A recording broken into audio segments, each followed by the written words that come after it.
तो hello good evening everyone, my name is Kiran Kuhar और मैं हूँ आपकी पेपर 2 यूजीसी नेट ज्योग्राफी की ट्रेनर।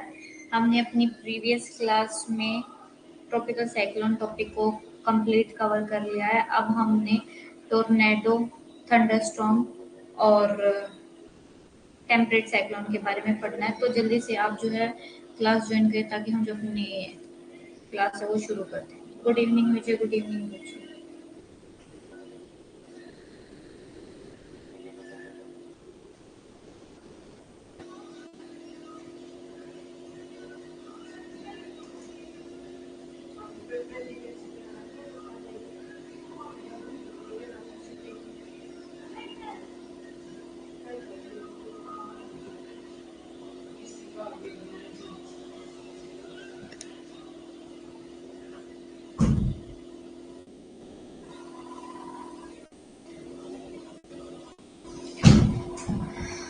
मैम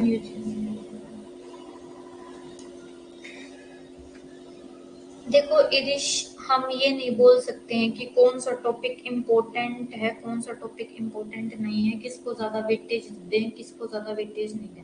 अगर आप पैटर्न देखोगे ना पेपर में ना, हर बार जो ये क्वेश्चन का जो वेटेज होता है ना वो चेंज होता रहता है।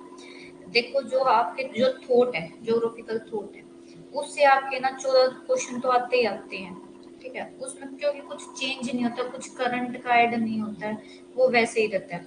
जैसे अगर मैं नवंबर में बात करूं तो नवंबर में जो हमारा अक्टूबर में लास्ट ईयर जो पेपर होता उसमें क्या था, उसमें जियोमॉर्फोलॉजी से क्वेश्चन नहीं थे इतने ज्यादा, 3 या 4 क्वेश्चन थे। ऐसे ही क्लाइमेटोलॉजी से 6-7 क्वेश्चन थे। उस टाइम पे जो 25 क्वेश्चन थे वो आए थे हमारे ज्योग्राफी ऑफ इंडिया से, क्वेश्चन आए हुए थे 25 क्वेश्चन, बहुत ज्यादा मायने रखते हैं। जो सिर्फ ज्योग्राफी ऑफ इंडिया से आए हुए थे। 14 क्वेश्चन हमारे आए थे फोर्थ से, और हमारे इकोनॉमिक ज्योग्राफी से क्वेश्चन आते हैं। तो जो जैसे अब ये जो वाला पेपर है, इसका अगर मैं आपको पैटर्न बताऊं तो इसमें जो आपका जो इकोनॉमिक ज्योग्राफी है उससे डाटा बहुत ज्यादा पूछ रखा है। आपकी जियोमॉर्फोलॉजी भी से भी क्वेश्चन काफी थे। ऐसा नहीं है कि कोई जो टॉपिक है वो इम्पोर्टेंट नहीं है, जितने भी मैंने आपको टॉपिक कराए ना वो सारे इम्पोर्टेंट है एग्जाम पॉइंट ऑफ व्यू से। जैसे अभी जियोमॉर्फोलॉजी में हमने अर्थक्वेक टॉपिक कवर कर लिया, और अर्थक्वेक से रिलेटेड अभी ही एक क्वेश्चन आया है कि जो हमारा अर्थक्वेक है, अर्थक्वेक का जो एरिया है, कि जो सेंटर एरिया है, हाइपो सेंटर को जानने के लिए हमारे पास कितने जो एरिया है उनका डाटा होना चाहिए, ये क्वेश्चन आया हुआ था। तो 3 जो सेंटर है ना, 3 सेंटर का आपके पास डाटा होना चाहिए, तब आप अर्थक्वेक की जो लोकेशन है वो निकाल सकते हो।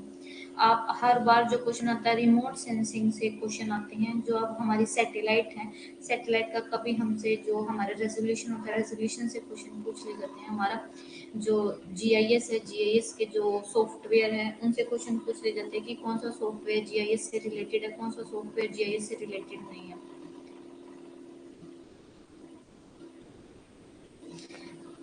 तो मैंने हेडलेस सेल वाला जैसे क्लास में बता रखा है। अगर आप विंड वाली क्लास देखोगे, प्रेशर वाली क्लास देखोगे, तो मैंने आपको बताया कि हेडलेस सेल, पैरल सेल और पोलर सेल, ये 3 सेल होते हैं। अगर आप बार बार सेम क्वेश्चन पूछोगे और क्लास को नहीं देखोगे तो आपको कैसे पता चलेगा। आपकी जो प्रीवियस ईयर वाली क्लास है आप वो देखो। हाँ, तो हेडलेस सेल ट्रेड विंड वाला जो बेल्ट होती है ना उसको ही बोलते हैं। ट्रेड विंड नहीं होती है हेडलेस सेल। ट्रेड विंड अलग होती है, लेकिन जो हमारा ट्रेड विंड वाला ये पूरा एरिया होता है ना, जहाँ पे हमारी ट्रेड विंड उठती हैं, पहले गर्म होते ऊपर उठती हैं, फिर नीचे बैठते, तो एक सेल डेवलप हो जाता है, उस सेल को हम बोलते हैं हेडलेस सेल।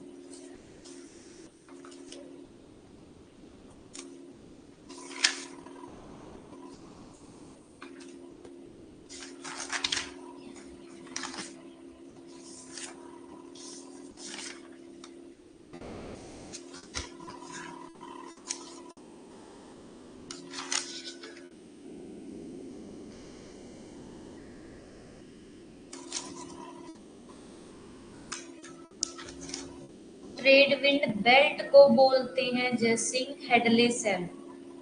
ट्रेड विंड नहीं होती हैं, ये सेल के नाम दे रखे हैं जहाँ पे हमारी ये विंड बहती है। और मैंने ग्रुप में अपने जो नोट्स है उनका टॉपिक भी शेयर किया हुआ है। अगर आप उसमें देखोगे तो मैंने उसमें भी जो आपका ऑलरेडी जो ये प्रेशर वाला टॉपिक है ना, क्योंकि उस दिन आप आए नहीं थे तो आपको कैसे पता चलेगा। प्रेशर वाले टॉपिक में मैंने बताया था कि जो हमारा ये वोकर सर्कुलेशन दे रखा है अर्थ की, जो अर्थ से रिलेटेड थर्मल मॉडल दे रखा है जॉर्ज हेडले ने। और जॉर्ज हेडले ने 3 लेयर के नाम बता रखे, एक तो हेडले सेल, फिर सेकंड जो वेस्टर्न वाला उसको बोलते हैं फेरल सेल, और फिर होता है पोलर सेल। तो ये 3 सेल है, आप जब इसको पढ़ोगे तो आपको तब पता चल जाएगा। आंसर तो यही होना है, आंसर मानना नहीं आयोग ने, आंसर है ही यही। ट्रेड विंड वाली जो बेल्ट होती है उसी को हेडले सेल बोला जाता है। तो आई थिंक अब हम क्लास शुरू करते हैं। और जो ईरिश आप कह रहे हो कि इम्पोर्टेंट टॉपिक, और रुचि ने भी पूछा इम्पोर्टेंट टॉपिक, देखो सिलेबस ही हम बहुत लिमिटेड कर रहे हैं सारा, और बहुत अच्छे से कवर करें। ऐसा नहीं है कि आपका सिलेबस का कोई भी पार्ट छूट गया है, सारा सिलेबस कवर हो रहा है, इसी से पेपर आएगा, यही पढ़ना है आपके। कुल मिला के 24 टॉपिक हमारे जियोमॉर्फोलॉजी में है, 14 टॉपिक हमारे क्लाइमेटोलॉजी में है, 6 टॉपिक हमारे ओशनोग्राफी में है, और 14 15 16 टॉपिक हमारे थॉट में है। तो ये सारे जो टॉपिक है ना, ये सारे इंपॉर्टेंट है। किसी को भी हम ऐसे वेटेज नहीं दे सकते कि ये टॉपिक की ज्यादा वेटेज है और ये टॉपिक की कम। अगर आपको ट्रेड विंड के बारे में पढ़ रहे हो तो आपको वेस्टर्ली विंड के बारे में भी उतना पता होना चाहिए, मानसून विंड के बारे में भी।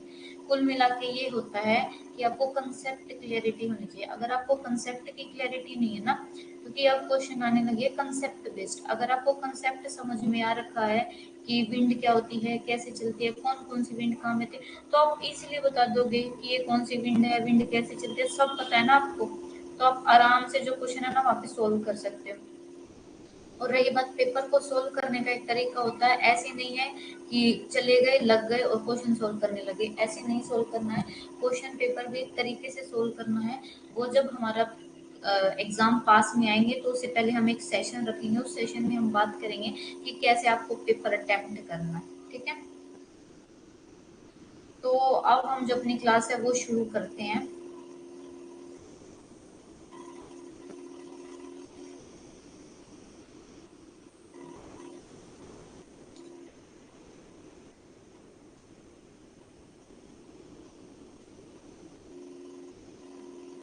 अब जो हम मैं आपकी जो भी प्रॉब्लम है ना वो लास्ट में सॉल्व करूंगी, पहले हम टॉपिक कवर कर लेते हैं, उसके बाद जो भी प्रॉब्लम है उसको मैं पूछ लूंगी और आपकी सॉल्व कर लूंगी।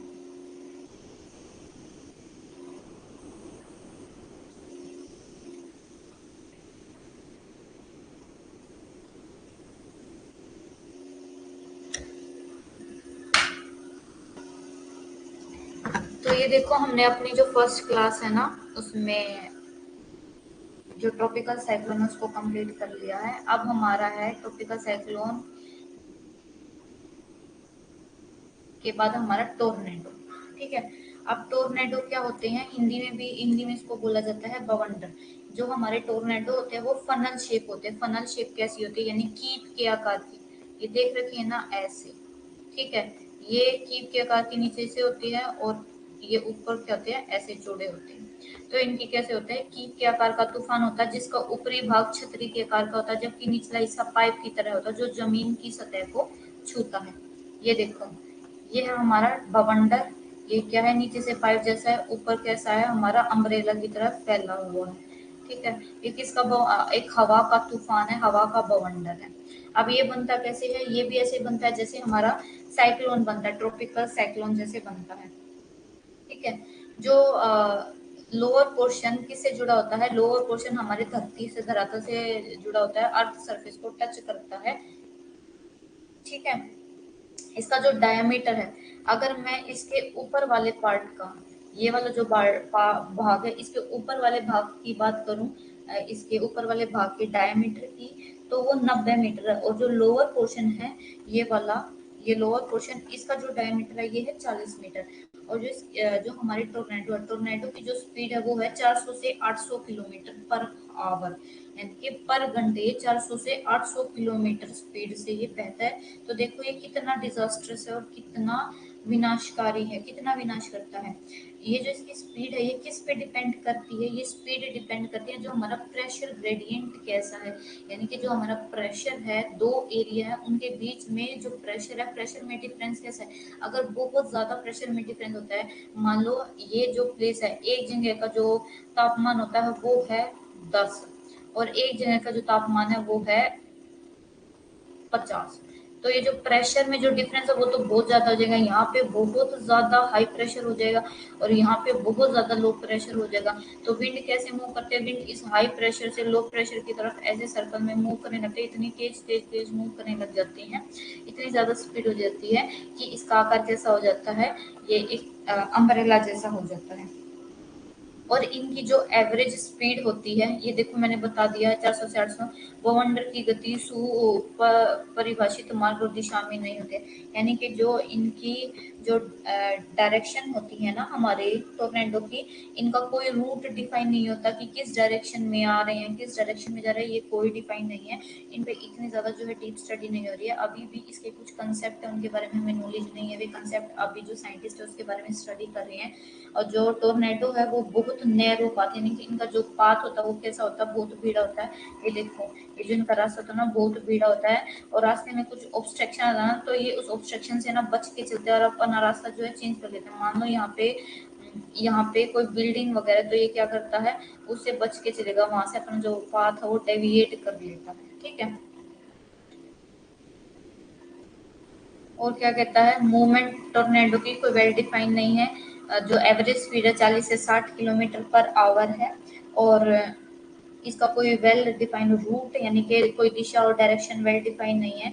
आइडियल कंडीशन अगर मैं बोलूं, इनका मैंने आपको बता दिया नैरो पाथ होता है, और इनकी एवरेज लेंथ जो पाथ होती है वो 40 से 50 किलोमीटर होती है। उसके बाद है इसके लिए जो टोर्नेडो है, जो हमारा बवंडर है, बवंडर किससे संबंधित है, हमारे फ्रंट से। फ्रंट कैसे बनते हैं, फ्रंट बनते हैं हमारा देखो ये है हमारा एक स्लोप, उस स्लोप के सहारे दो अलग कैरेक्टरिस्टिक वाली विंड क्या है, एक दूसरे में समाती हैं। कौन सी, एक जो विंड है वो गर्म होती है, एक विंड कैसे होती है, ठंडी होती है। तो जब ये आपस में मिलते हैं तो उसकी वजह से हमारे फ्रंट बनते हैं। और जो हमारे टोर्नेडो है वे किससे रिलेटेड है, टोर्नेडो हमारे फ्रंट से भी रिलेटेड है, ठीक है। उसके बाद है कि जो हमारा आइडियल कंडीशन क्या है टोर्नेडो के डेवलपमेंट के लिए, तो जो आइडियल कंडीशन है टोर्नेडो के डेवलपमेंट के लिए वो ये देखो, ये जो आइडियल कंडीशन है ये वाला आइडियल कंडीशन है, एक मिनट।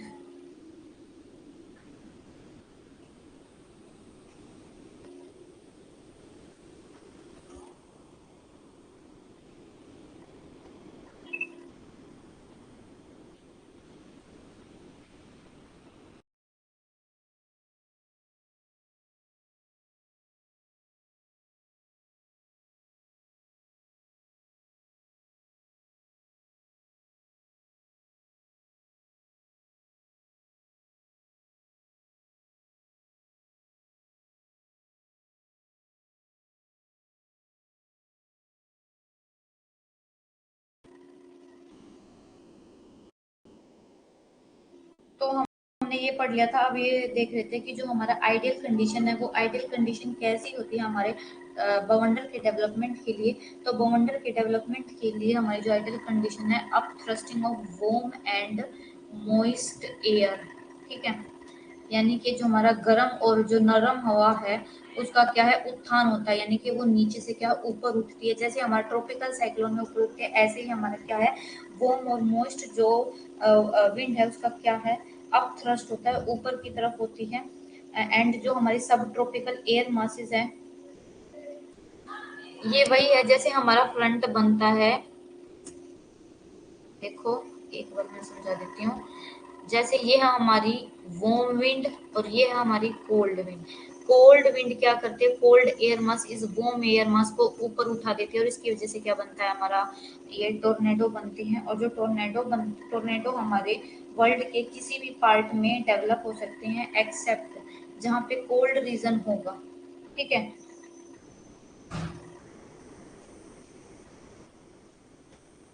ठंडे क्षेत्रों को छोड़कर पूरी दुनिया के किसी भी हिस्से में क्या है, ओरिजिनेट हो सकते हैं। कोल्ड एरिया में क्यों ओरिजिनेट नहीं हो सकते? क्योंकि कोल्ड एरिया में हमारी वार्म एयर मास नहीं होती है, और हमारे टोर्नेडो के लिए आइडियल कंडीशन यही है कि फ्रंट बनना चाहिए, और फ्रंट तब बनता है जब हमारी गर्म और ठंडी हवाएं एक दूसरे में समा जाए।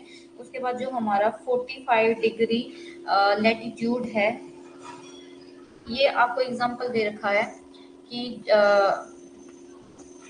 the region to the south of 45 degree north latitude and the east of the Rocky Mountain is frequent by tornado outbreak।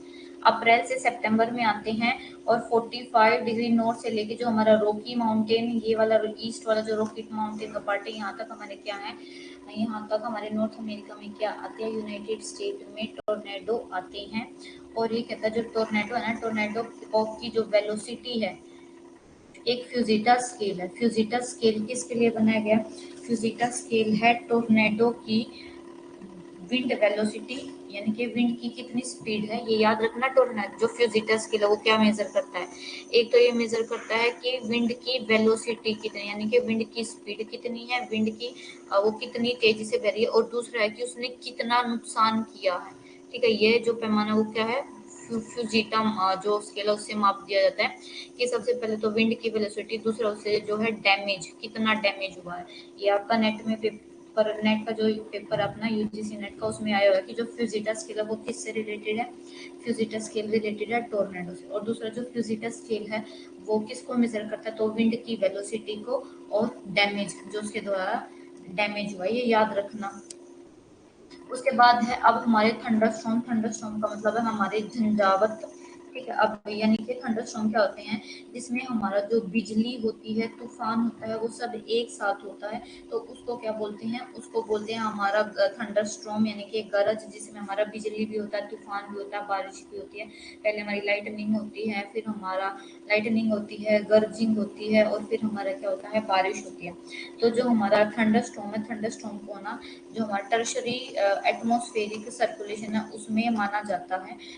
ठीक है, और ये जो क्या है, इसको क्या माना जाता है? टर्शरी एटमॉस्फेरिक सर्कुलेशन के अंदर रखा गया है इसको। जब हमने कैटेगरी डिवाइड करी है विंड की, तो विंड की जो थर्ड कैटेगरी है एटमॉस्फेरिक सर्कुलेशन की, उसमें रखा गया है हमारा टर्शरी एटमॉस्फेरिक सर्कुलेशन। ठीक है, तो अब आपको एक बात याद पता होनी चाहिए कि ये वायुमंडलीय परिसंचरण क्या होता है।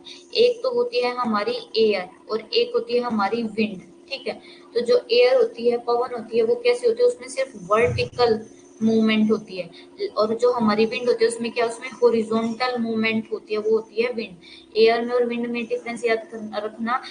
पवन होती है, पवन यानी कि एयर, एयर में होती है ऊर्ध्वाधर मूवमेंट, ऊर्ध्वाधर गति। और जो हमारी हवा है, विंड है, विंड में कैसी होती है? विंड में होती है हॉरिजॉन्टल मूवमेंट। ठीक है, लेकिन अब कौन याद रखे कि भाई एयर कौन है, पवन कौन, एयर कौन सी है, विंड कौन सी है? तो इस पूरे कंफ्यूजन से बचने के लिए जो हमारे जो क्लाइमेटोलॉजिस्ट उन्होंने क्या किया, इस पूरी हॉरिजॉन्टल और ये जो वर्टिकल मूवमेंट होती है, इस पूरी को नाम दिया गया एटमॉस्फेरिक सर्कुलेशन, यानी कि वायुमंडलीय परिसंचरण। ठीक है, तो अगर आपसे कोई पूछे कि जो हमारा एटमॉस्फेरिक सर्कुलेशन क्या होता है, तो वो क्या होता है? जब जिसमें हमारा विंड और एयर दोनों को शामिल किया, यानी कि हॉरिजॉन्टल और वर्टिकल मूवमेंट दोनों को शामिल करके बोला जाता है एटमॉस्फेरिक सर्कुलेशन। और जो हमारा थंडरस्टॉर्म है, थंडरस्टॉर्म हमारा टर्शरी एटमॉस्फेरिक सर्कुलेशन है। इसमें क्या होता है? इसमें बिजली और तूफान एक साथ होता है। इसमें दूसरा क्या होता है? जो मूवमेंट होती है, अपवर्ड मूवमेंट ऑफ एयर, जो हवा है वो बहुत तेजी से ऊपर उठती है और क्या करती है? बादल बनते हैं, और लाइटनिंग होती है, और फिर क्या होती है? बारिश होती है, प्रेसिपिटेशन होती है। क्या क्या इंक्लूड होता है इसमें? रेनफॉल भी, ओले भी, स्टॉर्म भी, स्क्वेल भी। ठीक है, ये देखो, वर्षा, ओलावृष्टि सहित भारी वर्षा, बादल गरजने और बिजली चमकने के साथ तूफान भी आते हैं। तो ये था हमारा थंडरस्टॉर्म। ठीक है, तो ये थंडरस्टॉर्म में याद रखना कि जो थंडरस्टॉर्म है, थंडरस्टॉर्म में हैवी प्रेसिपिटेशन होती है, रेनफॉल भी ज्यादा होता है, हमारा ओले गिरते हैं, तूफान आते हैं, बिजली चमकते हैं, ये सब क्या होता है? हमारा थंडरस्टॉर्म। अब थंडरस्टॉर्म बनने के लिए कुछ कैरेक्टरिस्टिक की जरूरत है। तो सबसे पहली जो कैरेक्टरिस्टिक है वो ये है कि जो थंडरस्टॉर्म है वो बोथ ट्रॉपिकल और टेम्परेट रीजन, यानी कि हमारा ट्रॉपिकल रीजन में यानी कि उष्ण कटिबंधीय और समशीतोष्ण दोनों क्षेत्रों में होते हैं, दोनों क्षेत्रों में होती है ऐसी बारिश, ऐसी प्रेसिपिटेशन। उसके बाद जो थंडर स्टॉर्म है ना, जो थंडरस्टॉर्म है, शक्तिशाली स्थानीय लोकल जो तूफान होते हैं वो होते हैं थंडरस्टॉर्म, जिनमें जो हवा है ना, हवा का तेज से, अब आपको पता है अपड्रिफ्ट, अपड्रिफ्ट का मतलब होता है जब हवा तेजी से ऊपर की तरफ होती है, मैंने आपको बताया है अपड्रिफ्ट और डाउन ड्रिफ्ट क्या होता है। जब वर्टिकल बारिश कैसे होती है, मैंने रिलेटिव ह्यूमिडिटी के बारे में बताया था और टेम्परेचर के बारे में बताया था, जब ह्यूमिडिटी समझाई थी कि इनमें क्या है, एक जगह रिलेटिव ह्यूमिडिटी ज़्यादा हाई होती है और एक जगह टेम्परेचर, लेकिन बारिश होने के लिए हमें ये दोनों इक्वल मात्रा में चाहिए। तो हमारी जो है ना ये विंड चलती है ऊपर से नीचे और नीचे से ऊपर, ये क्या करती है, तापमान को बैलेंस कर देती है। तापमान को बैलेंस करने की वजह से क्या होता है, हमारे दोनों एरिया में क्या होती है, बारिश होती है।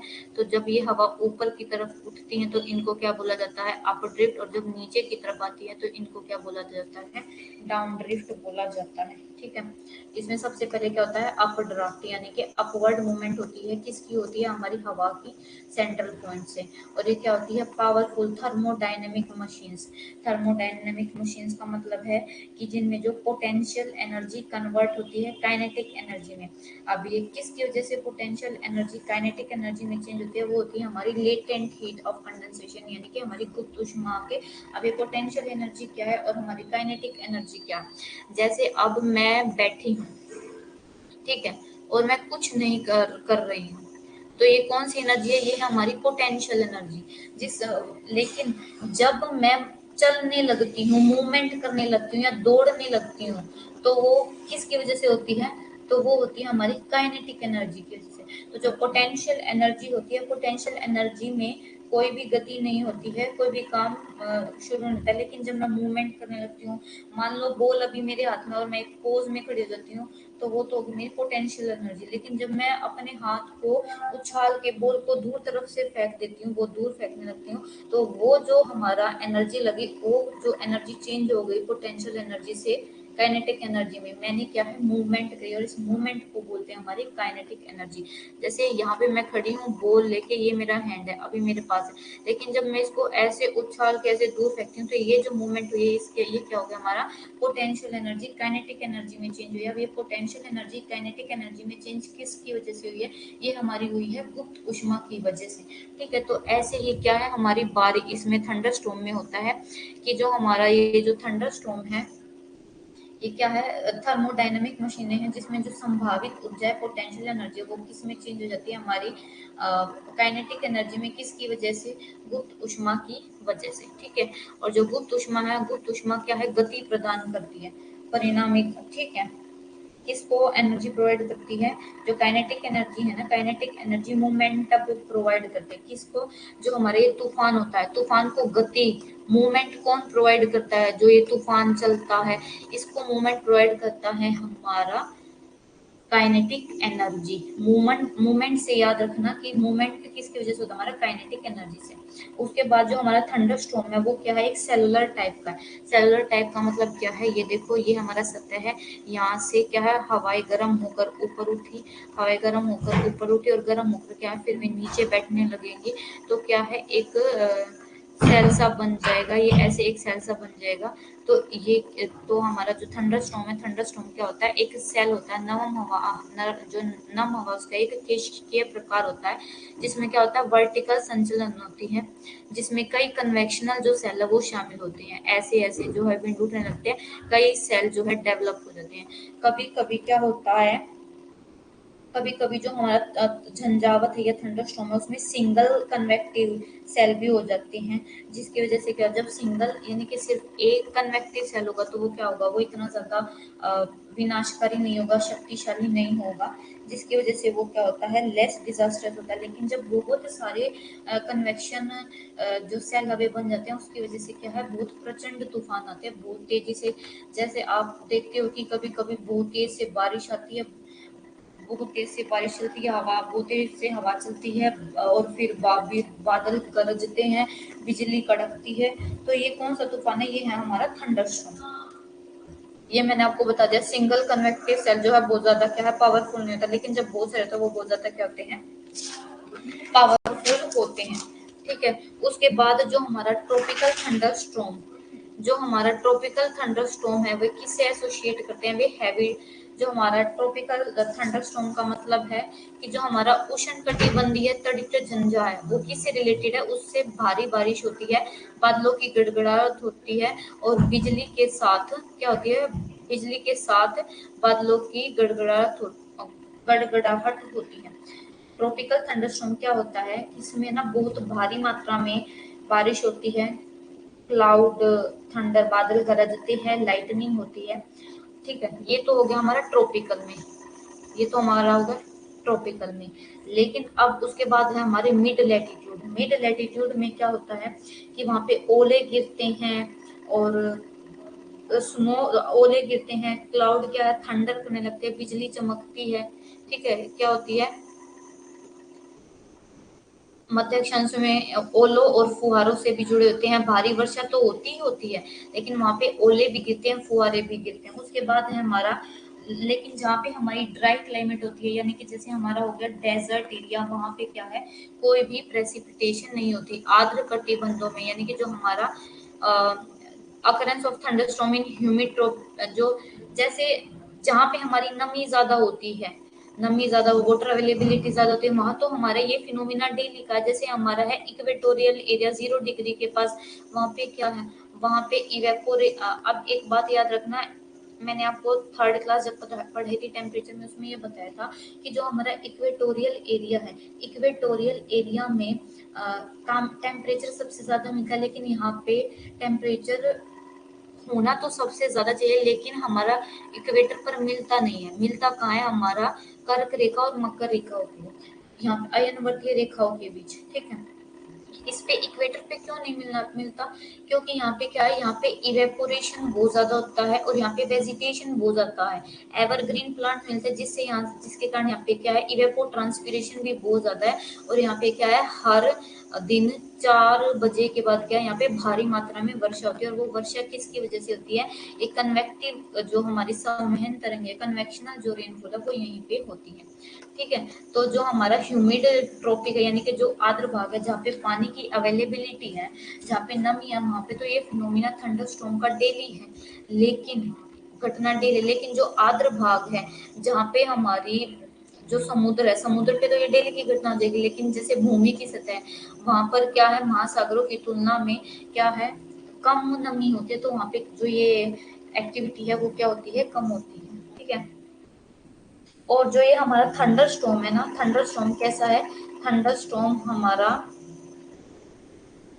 थंडर स्टॉर्म शॉर्ट ड्यूरेशन के लिए होता है, यानी कि थोड़े समय के लिए। जैसे आप देखते हो तूफान बहुत कम समय के लिए आता है, तूफान, बिजली, बादल, तो ये क्या बहुत कम समय के लिए आता है, ये फिनोमेना बहुत कम समय के लिए होता है।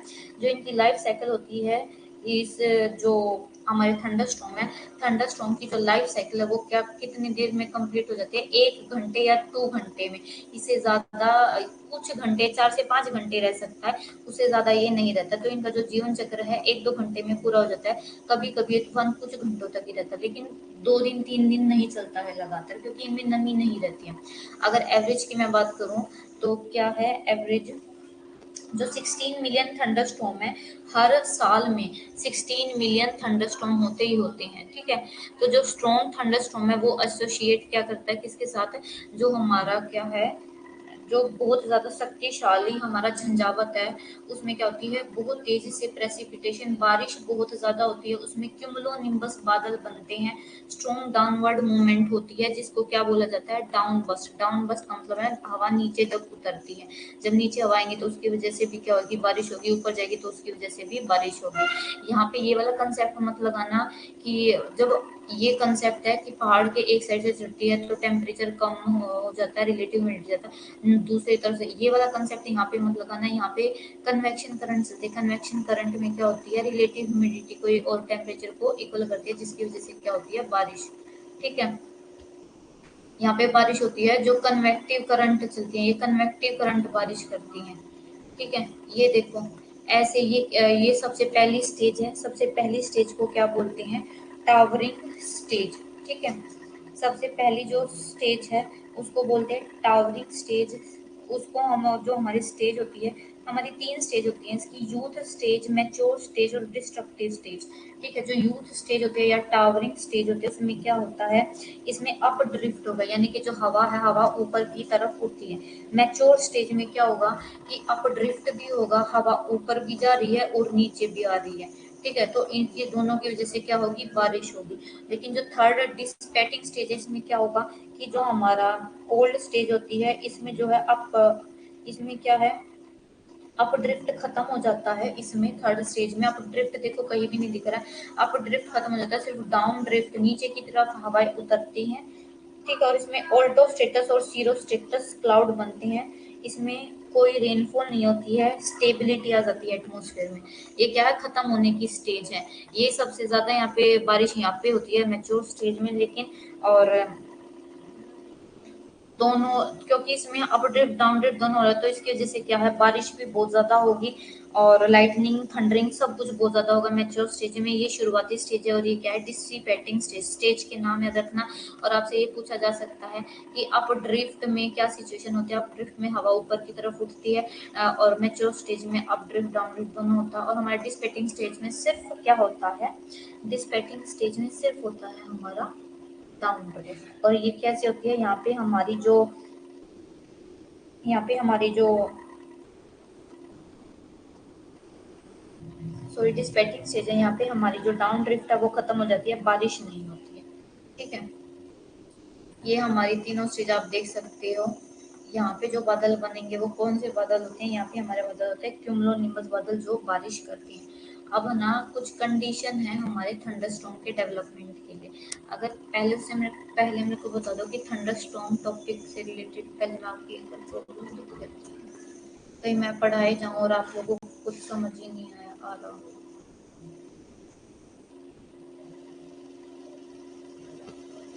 सबको यहाँ तक क्लियर है?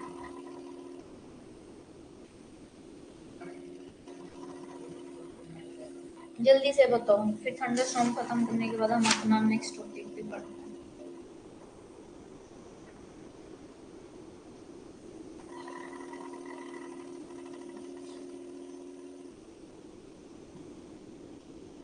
यस नो लिख दो अगर आपको टॉपिक क्लियर हो गया है ना, ताकि मैं आगे चलूँ। ठीक है,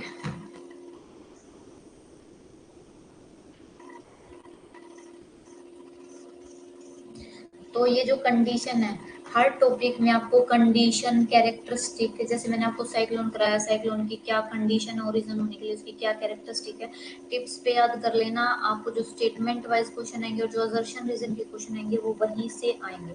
अब हमारी जो कंडीशन है यानी कि जो विशेषताएं हैं तड़ित झंझा के डेवलपमेंट के लिए क्या होने चाहिए, सबसे पहला होना चाहिए कि जो हमारा एटमॉस्फेयर कंडीशन शुड बी इनकंडीशनल और कन्वेक्टिव अनस्टेबल, यानी कि जो वायुमंडलीय स्थितियां हैं वो क्या होती हैं, यानी कि उसमें क्या होनी चाहिए, कन्वेक्शनली अनस्टेबिलिटी होनी चाहिए, अस्थिर होनी चाहिए। अस्थिर कौन सी विंड होती है, जिसमें नमी होती है, नमी होती है क्या, वो हवा क्या होती है, गर्म हवा ऊपर की ओर उठती है और क्या ऐसे कन्वेक्शनल सेल बनते हैं। सबसे पहले तो क्या है, कन्वेक्शनल सेल होने चाहिए, अनस्टेबल कंडीशन होनी चाहिए। दूसरा जो हमारा नॉर्मल लैप्स रेट है यानी कि सामान्य ह्रास दर, तापमान परिवर्तन की रुद्धोष्म दर से अधिक होनी चाहिए। अब ये क्या कह रहा है कि जो नॉर्मल लैप्स रेट है वो ज्यादा होना चाहिए adiabatic rate of temperature change से। अब मैंने आपको नॉर्मल लैप्स रेट भी बता रखा है, एडियाबेटिक रेट ऑफ टेम्परेचर भी बता रखा है। नॉर्मल लैप्स रेट क्या होता है, जैसे ही हम अर्थ की सतह से ऊपर की तरफ जाते हैं तो जो हमारा तापमान है क्या होता है, तापमान गिरने लग जाता है। 1000 किलोमीटर पर 6.5 डिग्री सेल्सियस टेम्परेचर गिर जाता है। 165 मीटर पर 1 डिग्री सेल्सियस टेम्परेचर गिर जाता है। 1000 फीट पर 3.5 फ़ारेनहाइट जो तापमान है वो गिरता है। तो ये तो हमारा होता है नॉर्मल लैप्स रेट। उसके बाद होता है adiabatic rate of temperature. Adiabatic rate of temperature में हमारा दो होता है, एक होता है हमारा most adiabatic rate of temperature, एक होता है हमारा dry adiabatic rate of temperature. जो मोस्ट है, मोस्ट में हमारी विंड किस रेट से ठंडी होती है, तो मोस्ट में होती है हमारी मोइस्ट में होती है हमारी 5 पॉइंट पर 1000 फीट पे होती हैं ये भी। ठीक है, एक मिनट, एक बार मैं ये करेक्ट देख के बता दूँ आपको।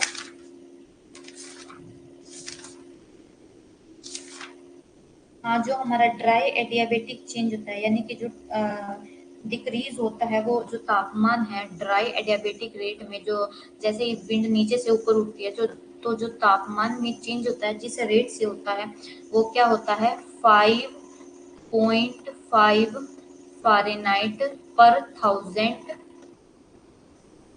फीट पे।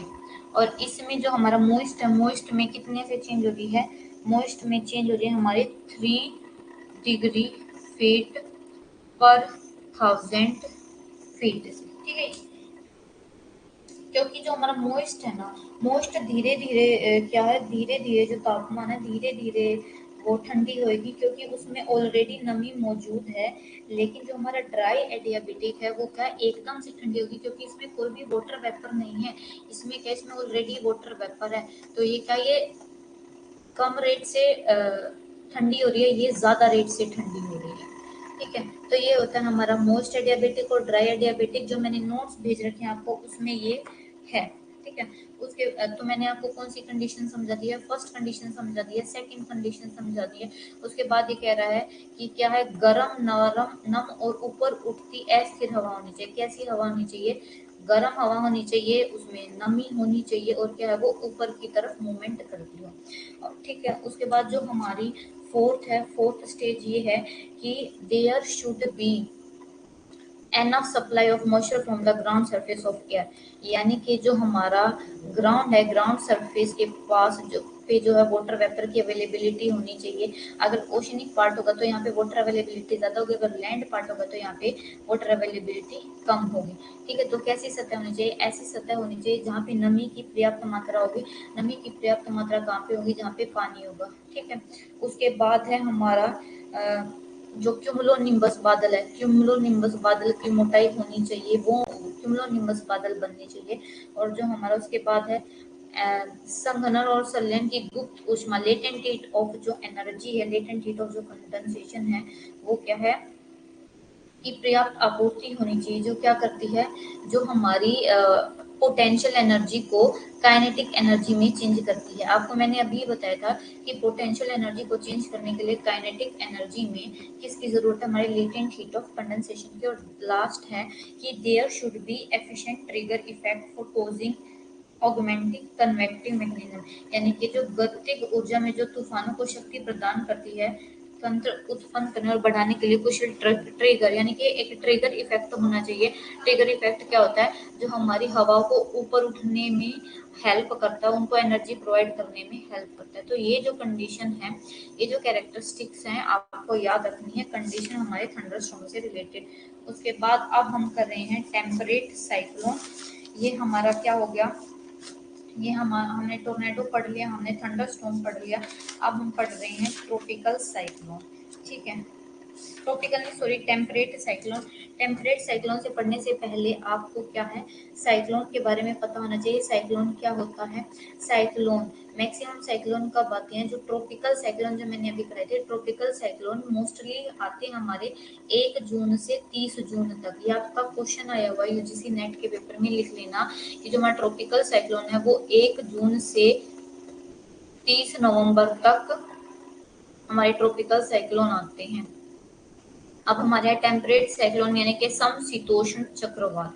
अब समशीतोष्ण चक्रवात से पढ़ने से पहले हमें साइक्लोन के बारे में पता होना चाहिए। साइक्लोन कैसे होती है, इनकी सर्कुलर आइसोबार होती है, ऐसे सर्कुलर होती है ऐसे, ठीक है।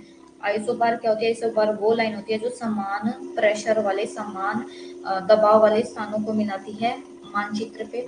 उसके बाद इनमें क्या होना चाहिए, टेम्परेचर में एडियाबेटिक चेंज होना चाहिए। एडियाबेटिक चेंज यानी कि जो हमारी हवा है, हवा का जो ठंडा होती है वो कैसे होती है, हमारे एडियाबेटिक चेंज से। उसके बाद क्या है, कंडेंसेशन होता है, इसमें क्लाउड होती है, क्लाउड बनती है, प्रेसिपिटेशन होती है, ठीक है। विंड की स्पीड कौन सा स्केल बताता है, विंड की स्पीड बताता है हमारा ब्यूफोर्ड स्केल, ठीक है। कौन सा बताता है, विंड की स्पीड बताता है हमारा ब्यूफोर्ड स्केल, ठीक है। उसके बाद आप सबको पता है जो हमारे साइक्लोन कैसे सेंटर होते हैं, लो प्रेशर उनके सेंटर में होता है और हाई प्रेशर उनके बाहर की तरफ होता है। तो कैसे होता है, इनमें ऐसे दिखता है जैसे हमारी हवा को क्या है, कन्वर्जेंस हो रहा है, ठीक है, ये बंद होती हुई दिख रही है। उसके बाद जो साइक्लोन होता है, साइक्लोन को हम एटमॉस्फेरिक डिस्टरबेंस भी कहते हैं, ठीक है। और एटमॉस्फेरिक डिस्टरबेंस यानी कि वातावरणीय डिस्टरबेंस इसको क्यों बोलते हैं, इसलिए बोलते हैं क्योंकि इसकी वजह से जो हमारा टेम्परेचर और प्रेशर उसमें क्या है, डिफरेंस रहता है। डिफ्रेंशिएट होने की वजह से जो हमारा वातावरण है, वातावरण में भी क्या है, अनबैलेंस रहता है हमारा वातावरण।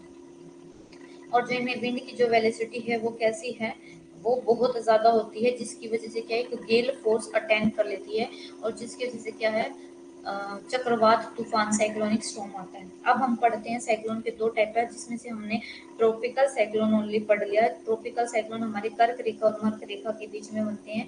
अब हमारे हैं टेम्परेट साइक्लोन। टेम्परेट साइक्लोन यानी कि हमारे समशीतोष्ण चक्रवात, जिसे हम अतिरिक्त उष्ण कटिबंधीय चक्रवात, लहर चक्रवात के रूप में भी जानते हैं। इंग्लिश में देख लो, इंग्लिश में हमारा एक्स्ट्रा ट्रॉपिकल साइक्लोन और वेव साइक्लोन।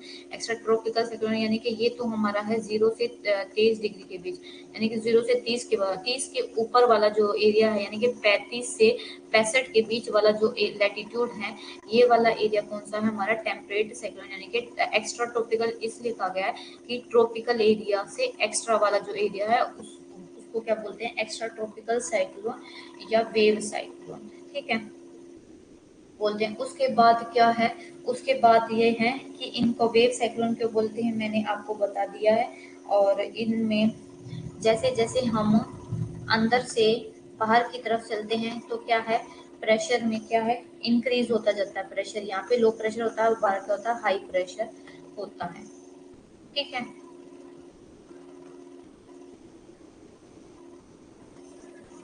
तो ये बता दिया हमने, मैंने बता दिया कि ये लो प्रेशर सेंटर होता है, मिडल लैटिट्यूड में होता है।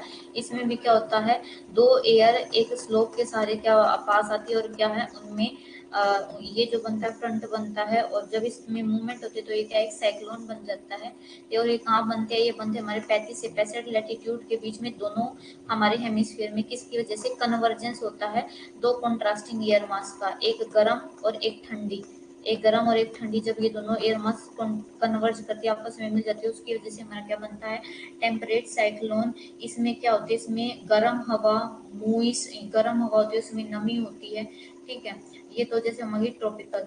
जैसे अगर मैं आपको अपना ग्लोब के अकॉर्डिंग समझाऊं, तो जैसे हमारा 35 डिग्री है, यहाँ से आ रही है हमारी गर्म हवा, और जो हमारे पोल है वहां से आ रही है हमारी ठंडी हवा। तो जब ये आपस में मिल जाती है तो इसकी वजह से क्या बनता है, हमारा समशीतोष्ण चक्रवात, ठीक है। तो ये दोनों गोलार्धों में कितने होते हैं, 35 से 65, दो विपरीत वायु राशियों के अभिसरण के कारण बनते हैं, ठीक है। इन दो विरोधी वायु राशि के कारण निर्मित ध्रुवीय फ्रंट उत्पत्ति के लिए जिम्मेदार होते हैं, और उसकी वजह से क्या बनता है, हमारा समशीतोष्ण चक्रवात, यानी कि क्या बनता है हमारा ट्रॉपिकल, सॉरी टेम्परेट साइक्लोन। क्या कहते हैं कि ये पोलर और जो हमारी सब ट्रॉपिकल जो विंड है ये मिल जाती है, उसकी वजह से फ्रंट बनता है, और फ्रंट के कारण हमारे क्या बनते हैं, साइक्लोन बनते हैं। और उनके बनने के बाद जो हमारा टेम्परेट साइक्लोन है, अब इसकी डायरेक्शन याद रखना। जो टेम्परेट साइक्लोन है, टेम्परेट साइक्लोन 35 से 65 वाले एरिया में मिलते हैं। यहाँ पे कौन सी विंड चलती है, यहाँ पे हमारी चलती है वेस्टर्ली। वेस्टर्ली की डायरेक्शन क्या है, वो बहती है वेस्ट टू ईस्ट डायरेक्शन में फ्लो करती हैं, ठीक है। तो इनकी डायरेक्शन याद रखना कि ये क्या है, पश्चिम हवाएं हैं। मध्य अक्षांशों में क्या है, वेस्टर्ली विंड है। इनकी डायरेक्शन क्या है, वेस्ट टू ईस्ट,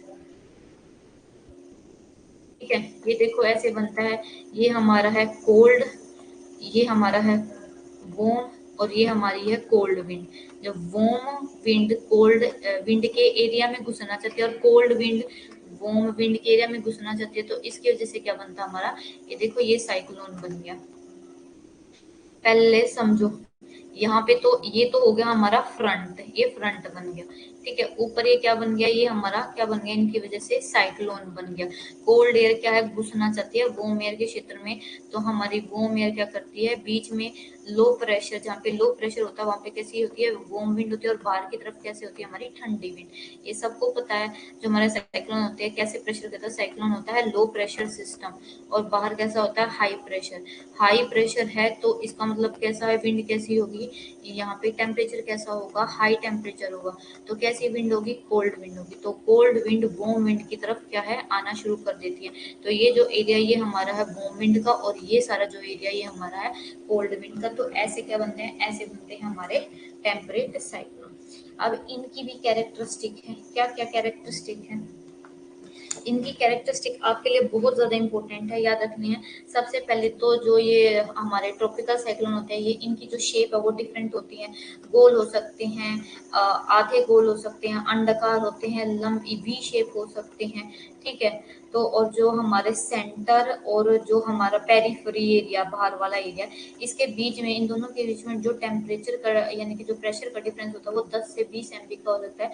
कई बार ये जो दबाव, ये जो अंतर है इन दोनों के बीच का, ये बढ़ के 35 भी हो जाता है। जो टेम्परेट साइक्लोन है उसकी शेप क्या है, सर्कुलर है, सेमी सर्कुलर, इलिप्टिकल, इलोंगेटेड और वी शेप। और इनमें जो प्रेशर में डिफरेंस होता है सेंटर में और पेरिफेरी एरिया में, ये मिड पार्ट है और ये बाहर वाला पार्ट है, सबसे बाहर परिधि एरिया। इन दोनों के बीच में जो प्रेशर में डिफरेंस होता है वो कभी कभी 10 से 20 होता है, लेकिन कई बार ये 35 MPa तक चला जाता है। अब ये क्या है, इसका मतलब जो हमारा प्रेशर है वो कैसे इंक्रीज होता है, प्रेशर हमारा सेंटर से बाहर की तरफ बढ़ता है। यहाँ पे लो प्रेशर होता है और यहाँ पे हमारा कैसा होता है, हाई प्रेशर। प्रेशर इंक्रीज होता है सेंटर से आउटर मार्जिन की तरफ, कि जो दबाव केंद्र से बाहर मार्जिन की ओर बढ़ता है। उसके बाद क्या कह रहा है कि जो टेम्परेट साइक्लोन है वो क्या है, ऑल्सो इनका साइज और एक्सटेंट में भी डिफरेंट, यानी कि इनका जो आकार और जो विस्तार है वो भी क्या है, अलग अलग होता है। अगर मैं एक एवरेज चक्रवात का व्यास बताऊं आपको तो वो 1900 किलोमीटर है, और जो छोटा जो हमारा व्यास है वो कितना, उसका है 1000 किलोमीटर। और ये बताया जा सकता है कि कोई भी हमारे दो जो चक्रवात है वो अपने आकार में, मान लो एक सुबह बन गया और एक शाम को, तो ये दोनों अपने आकार में क्या है, अपने आकार में, शेप में, साइज में, डायमीटर में, सब में क्या होते हैं, डिफरेंट होते हैं। कोई एक साइक्लोन एक जैसा नहीं होता है। अब ऐसे आपसे क्वेश्चन पूछा जा सकता है कि ऐसे कौन से साइक्लोन है, ये यूपीएससी में क्वेश्चन पूछा गया है कि ऐसे कौन से साइक्लोन हैं जिनमें आंख नहीं होती है। तो हमारे जो टेम्परेट साइक्लोन है इनमें आंख नहीं होती है। क्यों, क्योंकि ये कैसे बनते हैं, ये बनते हैं जब एक लाइन के सहारे हमारी दो विभिन्न अवस्थाएं वाली विंड, विभिन्न कैरेक्टरिस्टिक वाली हवाएं मिलती हैं। तो ये क्या, एक लाइन के सहारे मिलती हैं, इनमें कोई सेंटर पॉइंट नहीं होता है, एक लाइन होती है, ठीक है। तो इसलिए जो हमारे समशीतोष्ण चक्रवात है इनकी आंख नहीं होती है। और जो हमारा वर्टिकल एक्सटेंट, अगर एक एवरेज साइक्लोन का ऊर्ध्वाधर अगर मैं विस्तार देखूं तो वो 10 से 12 किलोमीटर है। और जो टेम्परेट साइक्लोन है वो किसके इन्फ्लुएंस में, किससे प्रभावित होती है, वेस्टर्ली विंड में, जिसके कारण की जो 32 किलोमीटर पर आवर बहती है। और ये किस डायरेक्शन के से किस डायरेक्शन में चलते हैं, वेस्ट डायरेक्शन से ईस्ट डायरेक्शन की तरफ चलते हैं, वेस्ट टू ईस्ट बहते चलती हैं ये, ठीक है।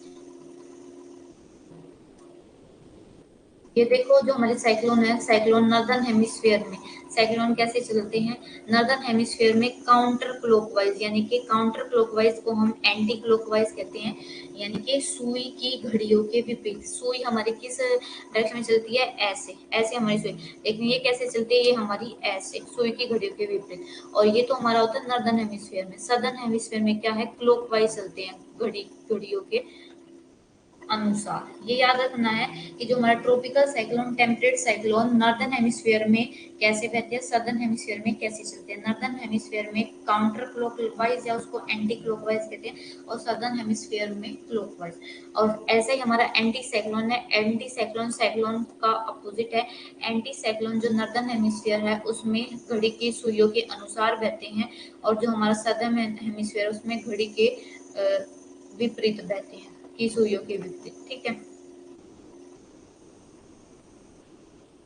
ये देखो ये डायग्राम भी आपको शो कर देगा, इसको देख लेना। अब हमारा कौन कौन सा सोर्स रीजन है, कहाँ कहाँ पे हमारा जो ये टेम्परेट साइक्लोन है ये कहाँ कहाँ पे मिलता है, ये रीजन आपको इतना ज्यादा याद रखने की जरूरत नहीं है, ठीक है। बस कुछ एरियाज हैं जैसे कहाँ कहाँ बनते हैं, आपको जहाँ पे हमारी वार्म एयर और कोल्ड एयर मिलेगी तो वहीं पे हमारे क्या मिलेंगे, तो सबसे पहले तो कौन सा एरिया, 35 से 65 लैटिट्यूड के बीच में, अक्षांशों के बीच में ये मिलते हैं। और ये क्या है, ये चक्रवात पूर्व दिशा में चलते हैं। पूर्व दिशा का मतलब ये नहीं कि पूर्व दिशा से नहीं, पूर्व दिशा में, यानी कि पश्चिम से पूर्व दिशा में चलते हैं। लेकिन इनकी जो पटरियां है अत्यधिक परिवर्तनशील होती है, लेकिन जो इनका रास्ता है, पाथ है, वो कैसा होता है, परिवर्तनशील होता है। कभी यहाँ से तो कभी यहाँ से। इनका जो ट्रैक है वो कैसा है, परिवर्तनशील है। इनका जो ट्रैक वो क्या है, वेरिएबल है, वेरी करता रहता है, बदलता रहता है। और जो इनका जो द पाथ फॉलोड बाय जो ये पाथ फॉलो करते हैं हमारे टेम्परेट साइक्लोन, उसको बोलते हैं स्टॉर्म ट्रैक। ठीक है, याद रखना, जिनके पाथ को क्या बोलते हैं, स्टॉर्म ट्रैक बोला जाता है। और अब ये जो फेवरेबल कंडीशन है या जो फेवरेबल एरिया है हमारी टेम्परेट साइक्लोन के, तो कौन कौन से एरिया है हमारा, है जो जैसे हमारा रोकी माउंटेन वाला एरिया है, पैसिफिक वाल ओशियन वाला है, ये कोलोराडो है, ये सब क्या है हमारे। आपको एक बार पढ़ लेना है, इसको याद रखने की कोई जरूरत नहीं, इतना ये इम्पोर्टेंट नहीं है। बस आपको पता होना चाहिए कौन से लैटिट्यूड 35 से 65 के बीच में ये बहते हैं। ठीक है, उसके बाद ये देखो, ये एरिया इस मैप के थ्रू आप ये एरिया याद रख सकते हो कि हमारे जो ट्रॉपिकल साइक्लोन है, सॉरी टेम्परेट साइक्लोन है, टेम्परेट साइक्लोन कहाँ कहाँ बहते हैं।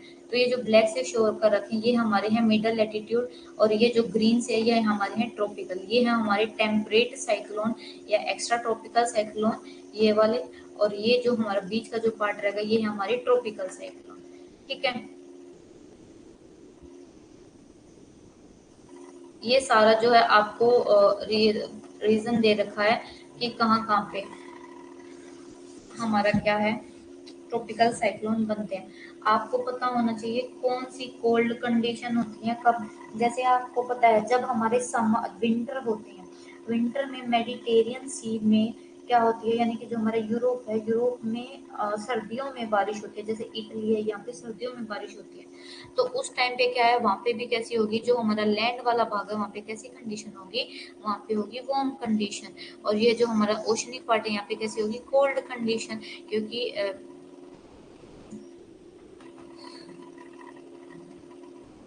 समर में बारिश होती है, तो उसकी वजह से क्या है, यहाँ पे हमारे फंड बनते हैं। एक मिनट,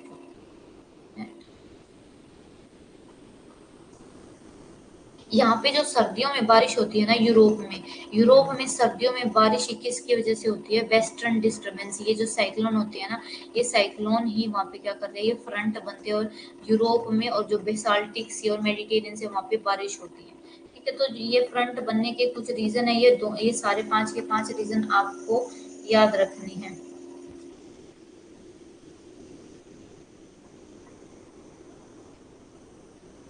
और जैसे हमारा जो मेडिटेरियन सी है, मेडिटेरियन सी में क्या हमारा ये जो टेम्परेट साइक्लोन है इसका ओरिजिन होता है। और ये जो टेम्परेट साइक्लोन का कुछ भाग क्या है हमारा, जैसे पहले तो ये वेस्टर्ली उसके उसमें था, वेस्ट टू ईस्ट बह रहा था, लेकिन बाद में क्या करता है, ये ईस्टर्ली के प्रभाव में आ जाता है, जिसकी वजह से ये क्या करता है, ये ईस्ट टू वेस्ट चलने लगता है, ऐसे ये मुड़ जाता है और ऐसे ईस्ट टू वेस्ट चलने लगता है, जिसकी वजह से इसका कुछ इफेक्ट कहाँ पे, पाकिस्तान में और नॉर्थ इंडिया में आता है। अब हमारी सर्दियों में सर्दी किसकी वजह से होती है, सर्दियों में सर्दी होती है इस वेस्टर्न डिस्टरबेंस के कारण, जो हमारे मेडिटेरियन सी से उठे इस टेम्परेट साइक्लोन के कारण। जो वैसे तो हमारे यहाँ पे बहुत सर्दी होती है, लेकिन जो हमारा माउंटेन है, माउंटेन क्या करता है, इसका कुछ पार्ट को डेविएट कर जाता है, लेकिन जो हमारा कुछ भाग है ना इसका मेडिटेरियन सी से, जो ये हमारा साइक्लोन उठा है, इसका कुछ भाग क्या हमारे इन दर्रों से आ जाता है, जो हमारे पास होते हैं यहाँ से घुस जाता है, उसकी वजह से जो हमारा नॉर्दर्न इंडिया है वहाँ पे सर्दियों में ज्यादा अधिक सर्दी होती है। ठीक है, उसके बाद कैसी वेदर कंडीशन होती है, वेदर कंडीशन होती है हमारा जो टेम्परेट साइक्लोन से जो कंडीशन रिलेट करती है। तो टेम्परेट साइक्लोन से जो कंडीशन रिलेटेड होती है उसमें सबसे पहले तो होता है कि वार्म फ्रंट और warm sector, cold front cold sector, ये बनता है warm, warm wind, cold wind. ठीक है, ये ऐसे, ये वार्म सेक्टर है, ये कोल्ड सेंटर सेक्टर है, ये वार्म फ्रंट, ये कोल्ड फ्रंट। ठीक है, इसकी वजह से क्या होता है, साइक्लोन बनते हैं, फ्रंटल यानी कि हमारी वाताग्र वर्षा, फ्रंटल प्रेसिपिटेशन होता है। हर एरिया में जो प्रेसिपिटेशन है वो क्या होगी, इक्वल होगी। हमारे जैसे साइक्लोन, ट्रॉपिकल साइक्लोन में क्या था, हर पार्ट में अलग अलग बारिश हो रही थी, लेकिन इसमें क्या इक्वल होगी। वार्म सेक्टर आएगा और ठंडी बारिश भी होगी, यानी कि ओले पड़ जाएंगे। कोल्ड सेक्टर भी आएगा और ओक्लूटेड फ्रंट बनेंगे। ओक्लूटेड फ्रंट का आपको पता है, जब वार्म विंड का कनेक्शन कट कर देता है कोल्ड विंड ग्राउंड सरफेस से, इसका कोई कनेक्ट नहीं होता, ये क्या है, ऊपर सरफेस में, ऊपर आसमान में चल शिफ्ट हो जाती है। तो ये कैसी कंडीशन होती है, ये कंडीशन होती है वेदर कंडीशन हमारे टेम्परेट साइक्लोन से रिलेटेड। चक्रवात का आगमन होता है, गर्म ललाट वर्षा, ये ललाट का मतलब है फ्रंटल बारिश होती है। गर्म क्षेत्र आता है, ठंडी बारिश होती है, कोल्ड सेक्टर आता है, और हमारे जो फ्रंट होते हैं, यानी कि जो हमारा ओक्लूटेड फ्रंट होते हैं वो सारे, तो ये सारी कंडीशन आती हैं हमारे जब टेम्परेट साइक्लोन होता है। ठीक है, तो अब ये जो हम हैं ये कल वाली क्लास में पढ़ेंगे, तो क्योंकि थोड़ा ज्यादा बच जाएगा, और जो हमारी फर्स्ट पेपर की जो क्लास है वो बच जाएगी। तो कल हमारा क्लाइमेटोलॉजी का जो सिलेबस है वो फाइनली हम कवर कर लेंगे, और परसों से हम शुरू करेंगे ओशियोग्राफी की क्लास, यूनिट 3 शुरू कर देंगे। मैं आपका जो प्रीवियस जो टॉपिक है ना उसके आज नोट्स अपलोड कर दूंगी, आप चेक कर लेना एक बार।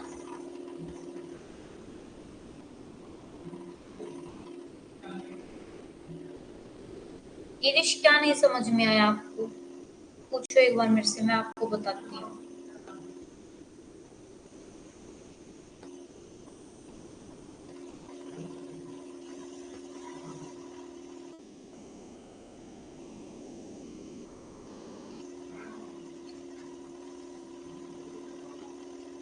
बताओ गिरीश, क्या नहीं समझ में आया।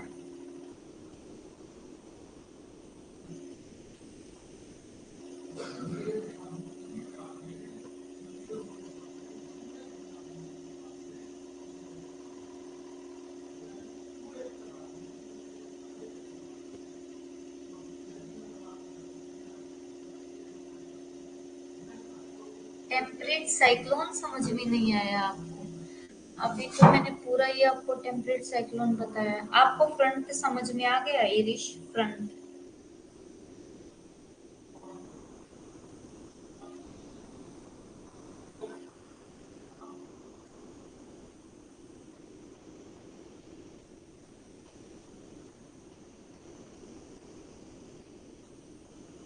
तो बस जैसे हमारा फ्रंट बनता है ना, एक बार मैं आपको समझा देती हूँ टेम्परेट साइक्लोन।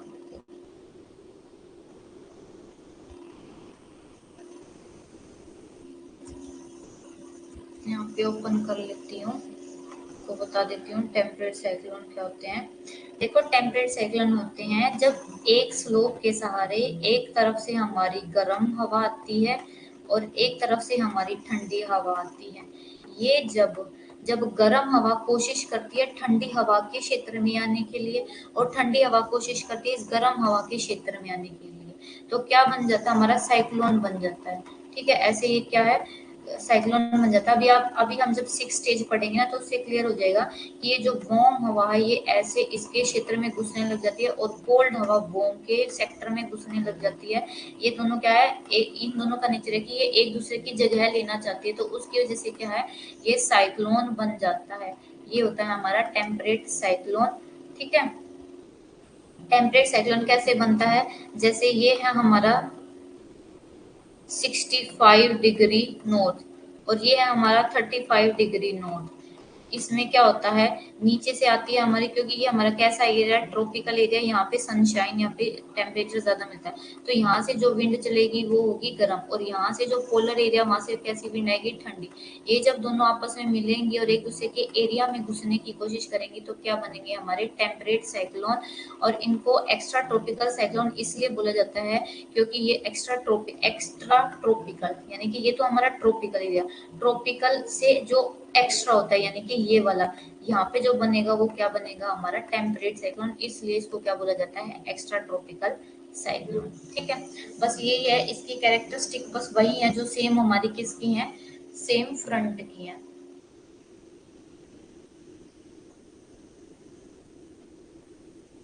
अब क्लियर हो गया, इदिश अब क्लियर हो गया आपको जो है हमारा?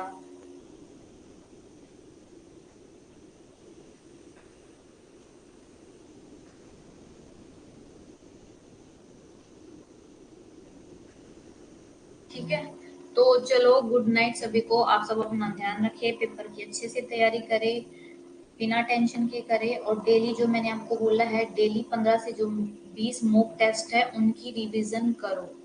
ठीक है, अगर आप रिवीजन नहीं करोगे तो आपको अच्छे से समझ नहीं आएगा। ठीक है, और कोई भी प्रॉब्लम है ग्रुप में मेरे को मैसेज लीव कर देना। And good night, take care, bye bye everyone, thank you so much.